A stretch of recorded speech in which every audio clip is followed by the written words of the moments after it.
Welcome to the It's All Good show. This is the Thanksgiving edition. I am Dr. Dream, and I am very excited today to have this guest on the show. Fred Burks is a gentleman that I interviewed back in June of 2013.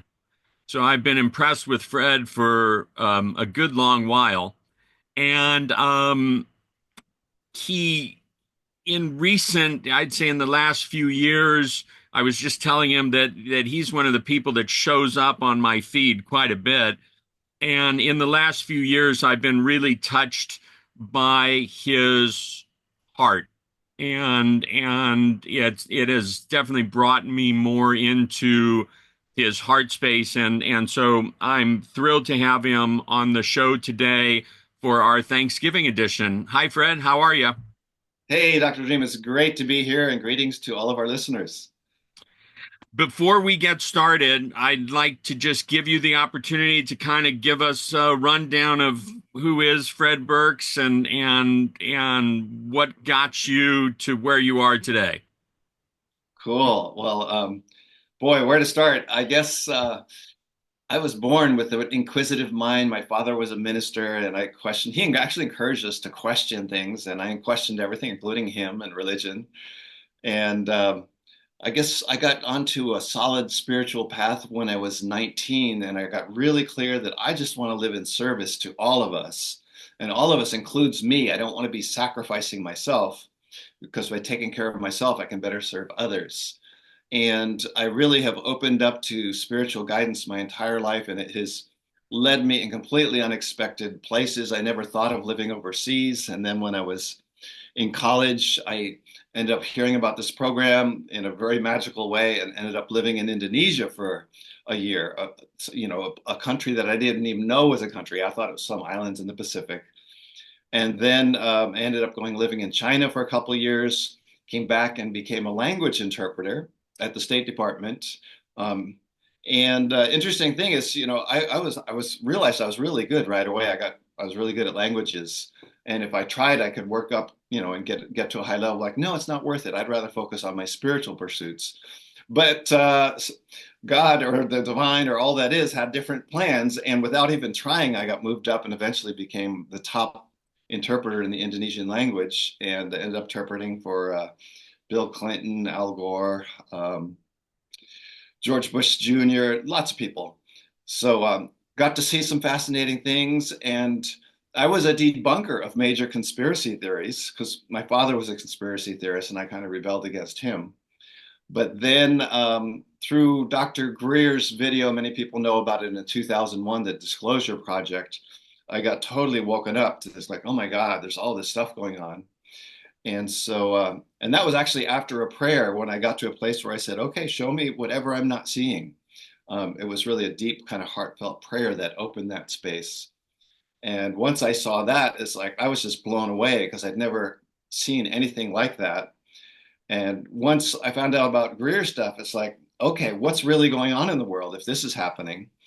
And so I really opened to guidance and ended up starting to get all this information, put it up on the internet, and the internet website became fairly popular. At one point, we were getting 10,000 visits every day, all about helping people to learn about the shadow aspect of existence, but not just the shadows out there, because there certainly is that, but also shadows inside of ourselves.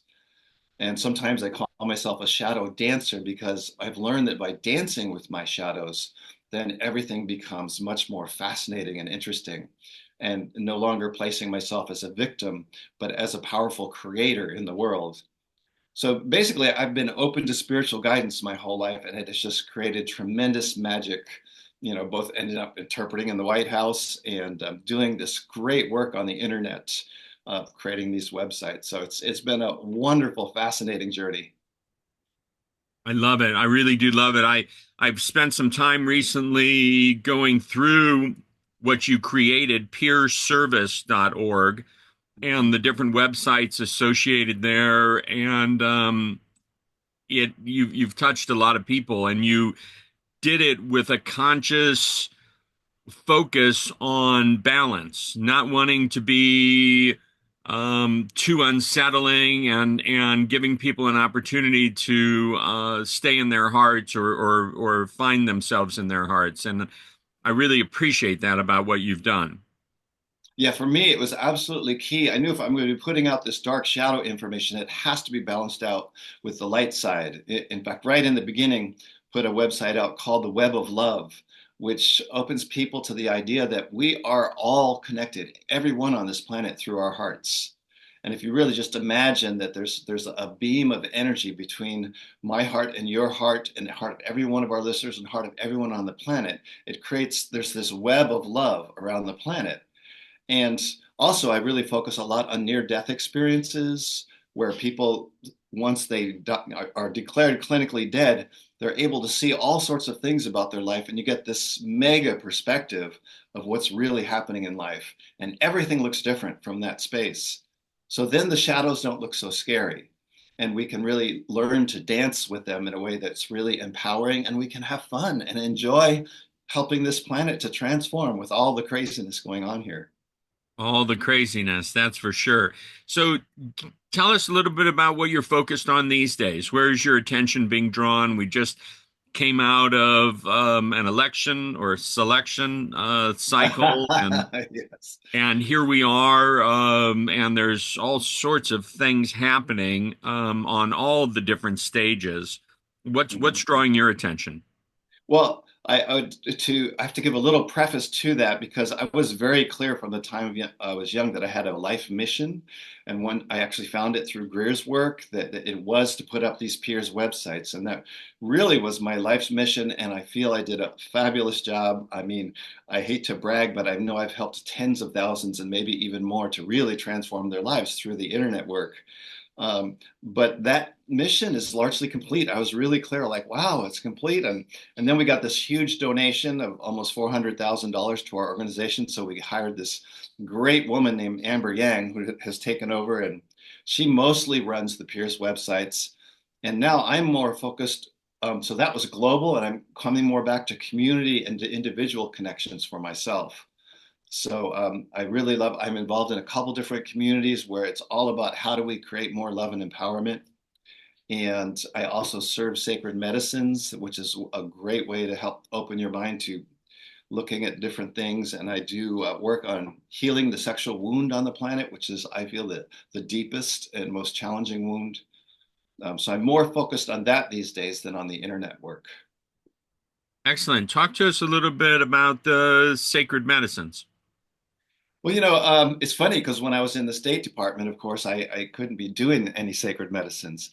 But then I resigned in 2004 from the State Department, but then I was like, oh, I remember when I was young, I did about 10 times. I did some journeys with LSD mushrooms and things like that. I said, yeah, that was powerful stuff. Maybe I want to get back into that. So I put out a prayer, like, yeah, let's do this. And turns out two of my good friends had just never mentioned to me that there were shamans who served all kinds of medicines. And so I would go over their place once a month and they served me different medicines. And it's just amazing. And it's not for everybody, particularly people who have addiction problems. I don't recommend, going into this field necessarily. But for people who are ready and who are clear on their spiritual path, the medicines can give these views from a different dimension. We think this dimension is all there is, but everybody's had some experiences where there's more than just this. But medicines are a relatively easy way of getting into that mega perspective. And actually, they have been my greatest teacher in this life. I do a journey about once a month on some kind of mind expanding substance and find it incredibly valuable. I love that you're saying that. I have often said that my greatest teachers have been the plant medicines, and I was fortunate along the way to meet Jonathan Ott and Terrence McKenna and Christian Ratch, and some of the real leaders in plant medicine, ethnobotany, and research.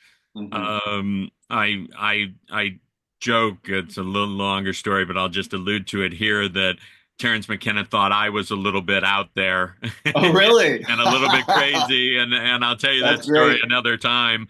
But That's great. I've said before, my claim to fame is that Terrence McKenna thought I was crazy. That's awesome. Um, so it's a game changer in perspective. It's for me, Yes. it has assisted me. We're not doing like any we're not working with any of the plant teachers at the moment. But in the past, it has assisted me in establishing a deeper connection to being here and what Yes. it means to be here, Yes. because this reality in and of itself can be challenging. Very challenging. And so to have the undeniable um experiences outside of this, which are just as valid as this experience that we're Right. having, has made it really, just has highlighted, been highlights of my life. And so Yeah. I really like that. And Well, I'll just mention that it's been fascinating for me because some people use drugs as an escape. And for me, it sounds like for you too, it has helped me to be more here and really want to be here because one of the messages that I get so clearly, it's about this moment right here, right now. And when I'm in this reality, I want to live here fully and enjoy this experience of being human. Yet you have to treat these medicines with the utmost respect. If people do it casually, you can end up having a really bad journey, you know. So it's I learned the hard way a long time ago when I one time didn't treat them with respect, and I got shown don't do that. right. So if you treat them with respect and honoring, and as teachers, I really do treat them as teachers, they can be just so potent in opening us up to the deeper levels of who we are and what this is that we're doing here. And as you say, they're not for everybody, but I do like that they are gaining more acceptance Yes. than in the past, and mushrooms have made their way into more of the mainstream, so to speak, and everything along those lines. Right. So Thank you, MAPS, right, exactly, organization that promotes all of this. Yeah. exactly. And so I watched your video. You made a video recently regarding Soul Family. Hmm. It was short, it was less than 5 minutes. Right. It literally brought tears to my eyes. Oh, Now, sweet. I function from my emotional body before anything else, and Nice. that's just, yeah, it works for me. Hmm. But it was beautiful, and it was an opportunity for me to connect with you in a way. I just turned 60. And Cool. so, looking at my life and asking myself what's next, and I just did my 805th group energy experience since January of 2010. Wow. And looking at now, things are changing in the age of Aquarius, and all of this, and what the next iteration of the tour of love is, and purpose and mission here. And you were the part that brought the first tear to my eyes was your statement that you feel like you've accomplished your mission here. And so does that now open you up for allowing what the next part of that is? Or are you on easy street now? You know, it's tempting, right, to do the easy street thing. Oh, I'm just going to kick back and read and connect with friends. But no, that's not who I am. I couldn't do that. I've Right. always known, I knew that once my mission is complete, I might be done and might leave. And I had two near fatal motorcycle accidents where obviously I had a chance to leave, and I guess I chose to stay. And I knew that if I stayed, I was going to do this work, just what I was talking about, sacred medicines and healing the sexual wound. And so I've known that for 15 years at least. Um, and so I'm here. That is my passion now. And I'm still supporting Amber a lot because she's doing great work with carrying forward the peers work and the shadow dancing. But I'm more focused on, as I said, the community and the individual work through these two methods. So talk to us about the other side of what you're doing the with the sexual wounds. What's the focus? How is that play out? Give us an idea. Well, here's a frame for that. If everyone in the world was having good sex and wonderful relationship, nobody would want to go to war. Nobody would want to be manipulating each other and doing all the crazy shit that the big corporations are doing. Big corporations would look very different. So if you really think about that, if everybody had good, healthy relationships and good sex, I really believe that. And you look at what sex has caused, the amount, it was normal 1,000 years ago, the conquering army got to rape all the women. That was just a normal part of war. It was part of the spoils of war. It's ugly. And you look, rape goes on to this day. There's people being raped this moment somewhere around the world. And so my work is to help people see that sex, first off, religion wants to tell us, don't look down there, right? Don't look at that stuff and don't talk about it. And Jesus said, better not to be married, blah, blah, blah. Sorry. Sex is beautiful. Sex is a beautiful gift that was given to us in these human bodies. And when we embrace it as a beautiful force of love and channel it towards love consciously and use it consciously, it is powerful.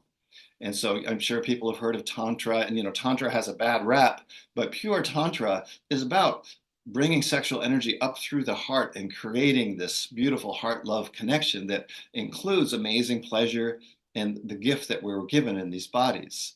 And so I've actually studied and even taught Tantra, sacred sexuality, and learning how to run what's called Kundalini energy. The Kundalini energy is the sacred sexual energy that resides in the base of our spines. And when you learn to channel that, you become more energy proficient.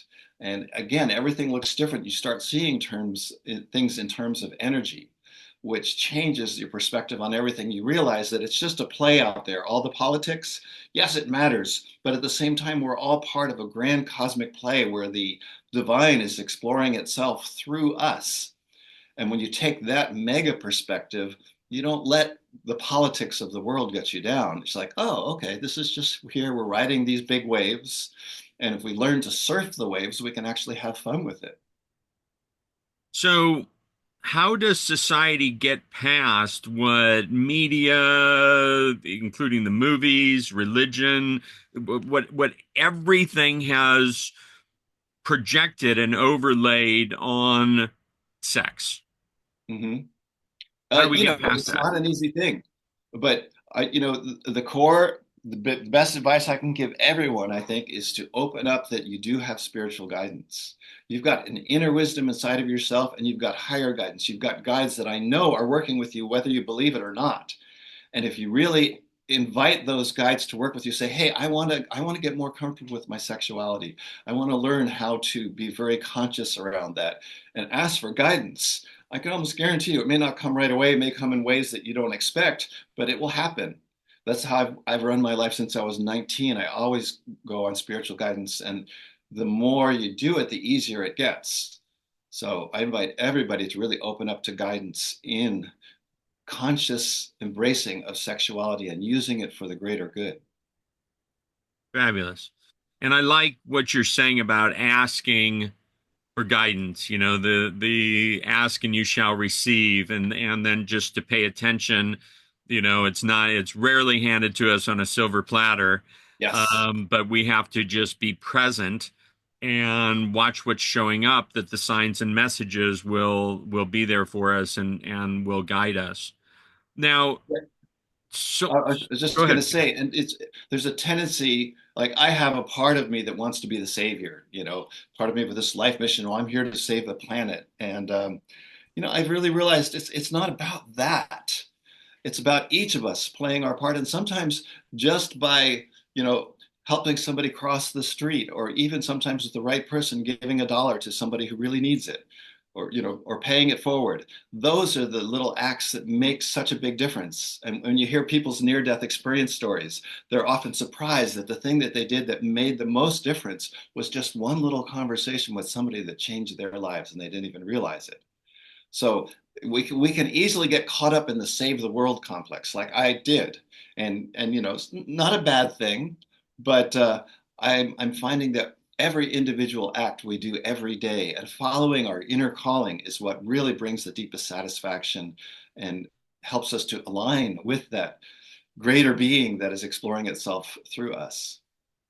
That's really awesome. And I talk about that a lot in the experiences that we facilitate is Mm.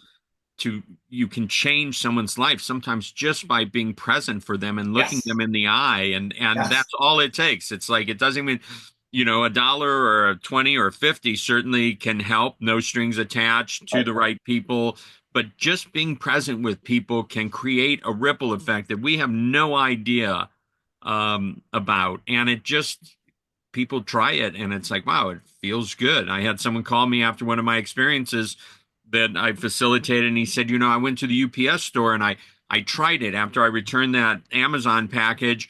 I looked at the guy and I said, I just want to thank you and let you know how much I appreciate you. And he Uh-huh. said, I felt the expansion. Yes, yes, yes. It could make all the difference. If not just making that guy's day, it could make his whole month. And some people who are feeling depressed or suicidal, it can change their whole orientation. Right.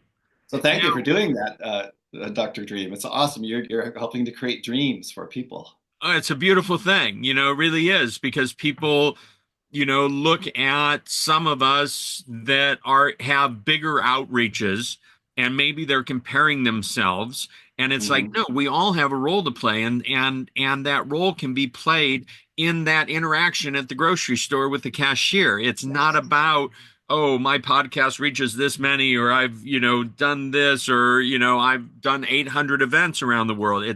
It's about just playing your role, not in relation to anyone else's. And Right. so it's I love sharing that message because we're all so powerful in our own ways.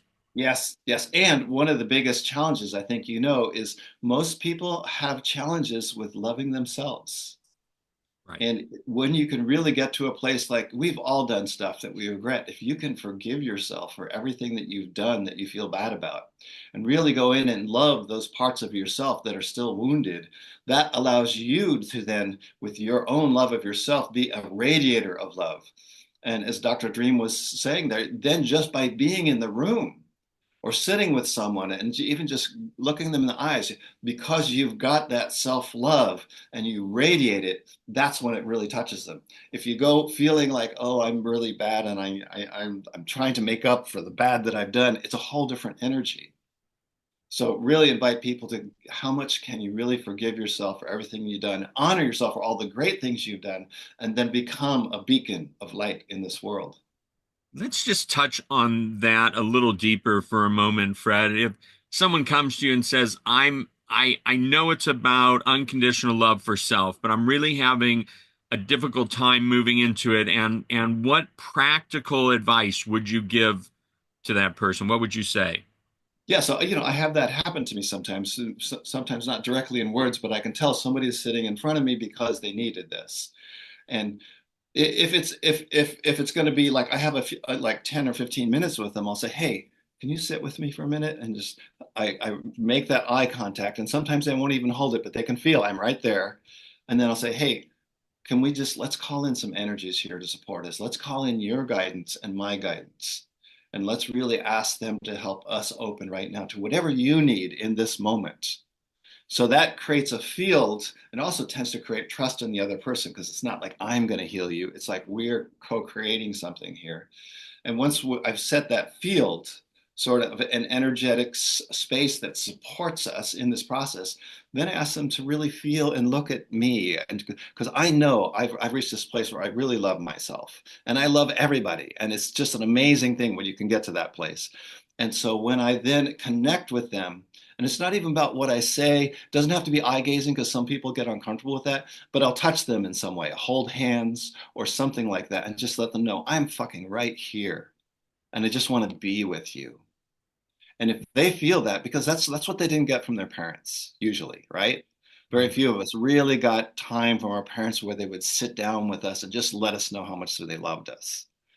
Or they did too much in some cases, and that can be a whole problem in itself. But yeah, so just having that presence, and the whole key, as I was just mentioning earlier, is first finding it in yourself. Really finding the places to forgive yourself for everything, and trust that this divine being wants us to experience all of this. Then you can be that beacon that will just sit with somebody. And if you set that sacred space, it really opens up possibilities and opens up trust in their soul to be in this space with you. Beautiful. Beautiful. Now, what else allows you? I mean, I started off this interview by saying, one of the things that ways you've touched me is by being so in your heart space. I mean, we live in a society that seems to want to divide us, seems to want to not bring out the best in us. Yes. What have you done to really break from that? Because I mean, you're surrounded by all of that the same as everyone else is, but you seem to have put the shields up or put the bubble around you. What is it? Well, there's two things that really I think allowed me to step so fully into this, and one is I had something that very few people had, a pretty unconditionally loving mother. She let me know she loved me in really appropriate ways, and she's told me she saw my magnificence and really wanted me to step into that, whatever it was.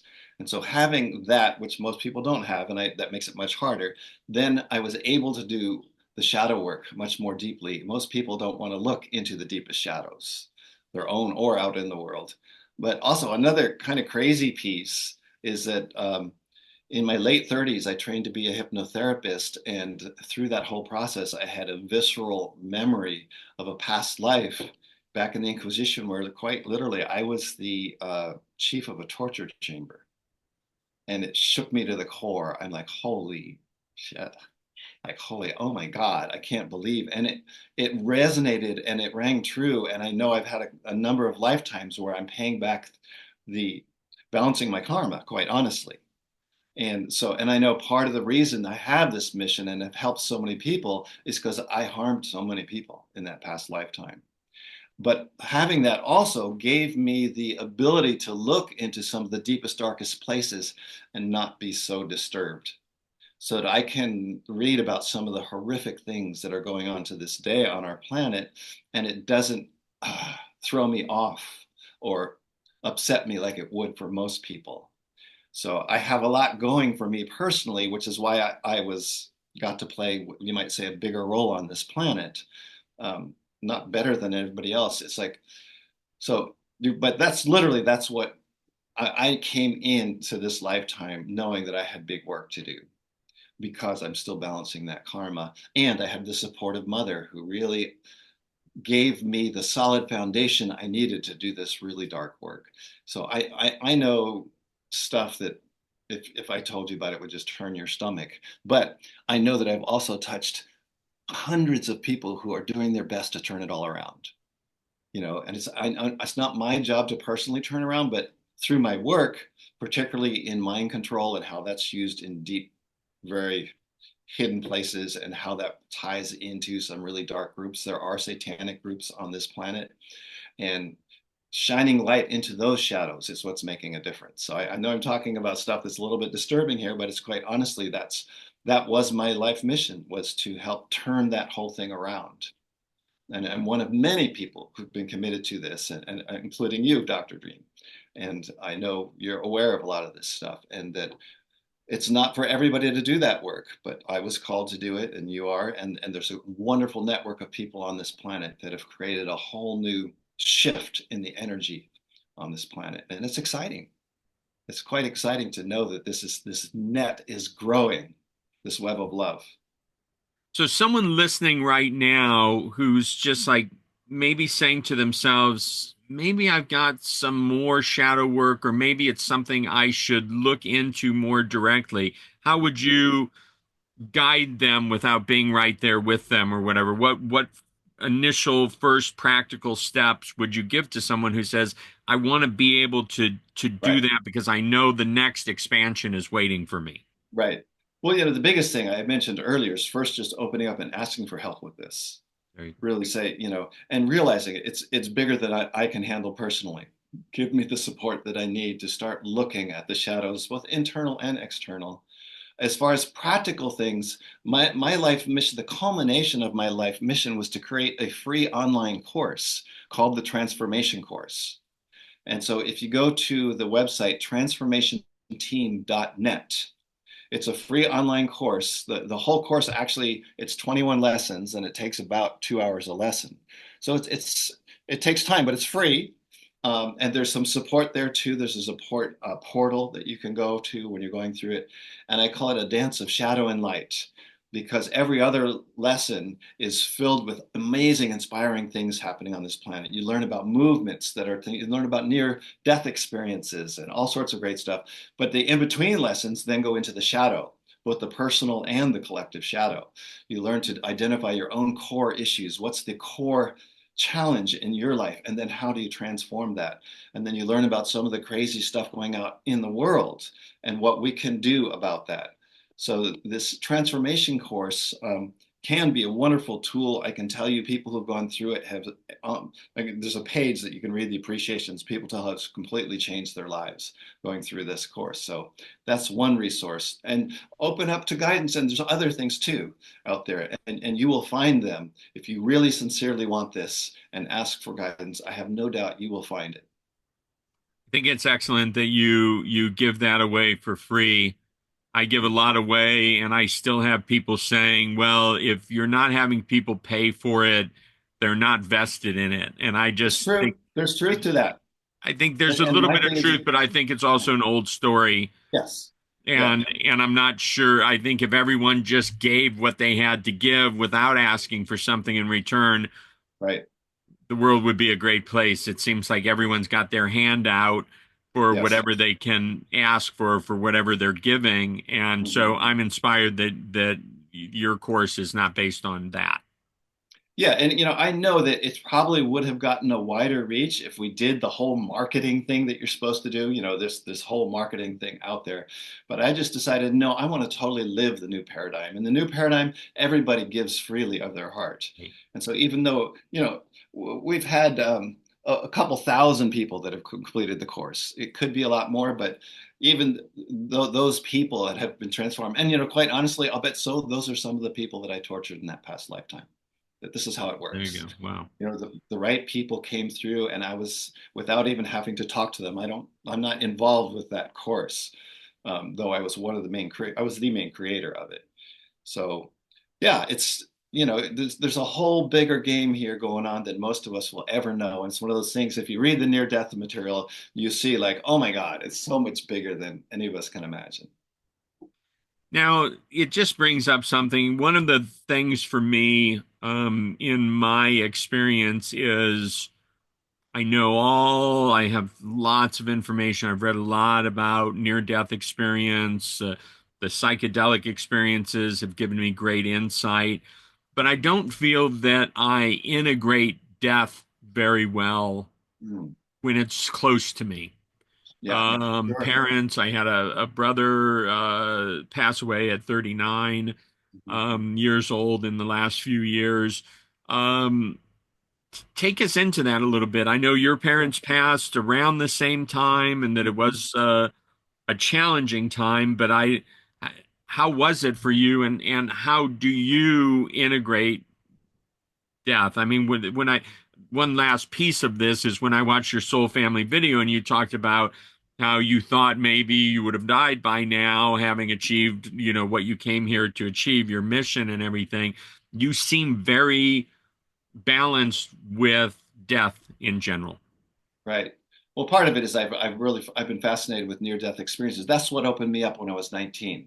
So I had a big spiritual transformation when I was 19. I was agnostic for that. I didn't know if God really existed. And it was Raymond Moody's very first book, Life After Life, that came out in 1975, and I read it in 1976 when I was 19. that's what opened me up. And it's like, wow. And if you really read the near-death literature, it just inspires you, and you realize, death is just a portal to something amazing. And so I had that. I've also, the first time I lost a good friend, I was 18. And then when I was 19, I lost another very close friend. So death has kind of followed me through my life. I've had good friends die almost every year, sometimes one time, 4 times in one year. So I've gotten very comfortable with death. And yet at the same time, I want to say grieving is beautiful. That of course, when, I lost my best buddy about 10 years ago, was swept away by a wave in Hawaii. It was my best buddy. And to feel that grief and let the waves of grief flow through and say, yeah, I wish he was still here, right? My parents were 90. They were really ready to go. So my parents' transition was relatively easy as far as death goes. It was challenging because my dad had dementia, and that has all of its own challenges. But both of them lived great lives. They died in their early 90s. They were both ready to go, and I was ready for them to go, quite honestly. So, yes, there was tears and there was sadness, but there was also relief. And some people feel guilty because they feel this relief. But if you really just embrace, like, no, of course. And now, if you know where they're going, once they've died, they go through a whole life review and everything. Yeah, I was so happy because my mom was afraid of death. And luckily, when she could still listen to audiobooks, I gave her some near-death stories, real stories of people. And she said, is this real, Fred? Is this real? I said, Mom, I totally believe this is real. And I think it really helped her to face her transition because she was very afraid of death. So if you have a fear of death, I really encourage you to there's dozens and dozens of excellent books. Um, um, Saved by the Light, Daniel Brinkley, awesome book. This very inspiring about this stuff. Anita Moorjani, spelled Moorjani, Saved by the, no, hers is Dying, Dying to Live or something. I might have that wrong, but she wrote an autobiography that's just fascinating. And there's just great books out there on this topic that I highly recommend for anybody who feels like you have fear of death or having to deal with that a lot. It's just so inspiring. I was deeply touched by Dr. Brian Weiss's book, Many Lives, Many Masters. Yes, yes, that's a great one. Yeah, it's and I'm not sure that it's the death part. I understand that where they're going and everything. I think it's the loss of their presence in my life, Yes. Yeah, and so this is that something to that me. touches, Oh yeah, that and you affects me. just got to let yourself grieve. Don't feel bad about grieving. Let the tears flow. And I think I worked as a hospice nurse actually back in the day. And one of the things we tell people, it's normal to feel waves of grief for up to 2 years after a close one dies. And it can come in waves, like, after it's in the beginning, it's very intense, but then it can still hit in waves even a year and a half in. My wave might come over. We're just like, oh, I so miss them. I want them to be here, somebody who is really dear to me. So by allowing it to flow, and then generally it doesn't take longer than 2 years, but if you allow and even invite the process, welcome the tears, welcome the grief, then it actually becomes easier to flow through it. Excellent. Now, here we are. This is Thanksgiving week. Right. And while the roots of this holiday Right. are what they are and everything, I find that it's a nice time for us to be focused on gratitude. Yes. And so, what little gems do you have for us for the Thanksgiving edition of the It's All Good show? Well, gratitude is so important. I try to wake up every morning with gratitude and go to sleep at night with gratitude. And I think it's an amazing practice. Just wait when you wake up in the morning, what are you grateful for? It's like, oh, last night I had this connection with this person, or I read an amazing book.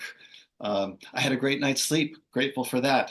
Oh my God, there's this fresh air that I get to breathe. The earth is being watered outside me with rain. There's lots of things you can be grateful for. And, my own belief is that whatever is going on internally is reflected externally, but there's a time lag. And so this is where practice is important. If you keep doing it, then Right. it actually starts manifesting out there. If you just do it once or twice, unless you're lucky, it's not going to show up right away. But if you start a gratitude practice, it can be so beautiful. And I do this regularly, like with my partners. You know, it's like let's really connect and share, particularly before when we're about to part and not going to see each other for a while, like deep gratitude, or when we get together. Such a beautiful, powerful piece. Nice. I like You know, that. on Thanksgiving dinner, we do this, and I love it's a practice. You know, go around the table and each share what are you grateful for now, and but let's do it all the time, not just at Thanksgiving. Right. Exactly. Let's carry it throughout the year. Hmm. Now, how your best ways for people to connect with you and find you? I mean, obviously, peerservice.org that you started and has such great resources and everything, but you're not so involved in what if people want to connect with today's Fred Burks? Sure. Piers has, I think, about 13 websites now, and on any of the websites, if you click Contact Us, I get a copy. Amber's the one who's answering them, but if I see, you can even say, "This is for Fred." I get them also, so you can reach me there. Um, also, first off, I just want to say lesson 9 of the transformation course. If you don't have time to do all the lessons, whatever, lesson 9 is on near-death experiences, and it's so inspiring. So that's a great one, and some of the best near-death stories are there. Also, I have a website, www.talksex.us. So it's not a com, a .us. Talksex.us has great thoughts and suggestions on how to get comfortable with your sexuality and more conscious about it and embrace it more. I'm so fortunate to feel fully comfortable in my sexuality, and it makes a big difference. So that's another way you can explore some of my stuff. So yeah, feel free to contact me. Excellent. Well, Fred, I want to thank you for taking the time to share on the It's All Good show. I'm really pleased to be back connected with you like this right now. Yes. And the interview that we did back in 2013, people can find by just typing in Dr. Dream and Fred Burks into Google, and it comes up. And yeah, thanks for everything that you've done and you continue to do. And I look forward to watching how it continues to unfold for you. And thank you so much for being here. Well, thank you, Dr. Dream. I love what you're doing in the world. I love that you're traveling all around and spreading your light, and it's so beautiful. And thanks to everyone who's listening, just for being here. And let's inspire each other. You know, that's what we're doing here. And when we just choose to do this, life becomes a lot more enjoyable. Thank you so much, Dr. Dream. Thank you. I just wanted to end this video, as it is the Thanksgiving edition, by thanking each and every one of you that have shown your support and love for all that we do under the umbrella of It's All Good, including the Tour of Love and this podcast. I have tremendous gratitude for each of you, and it means a lot that we're all here together getting to have this experience. So happy Thanksgiving. Make every day a day of gratitude and a day of love. And just know that we're here to love you. Hashtag here to love you. And if there's anything we can do to assist your journey, please reach out and let us know. Happy Thanksgiving, everyone.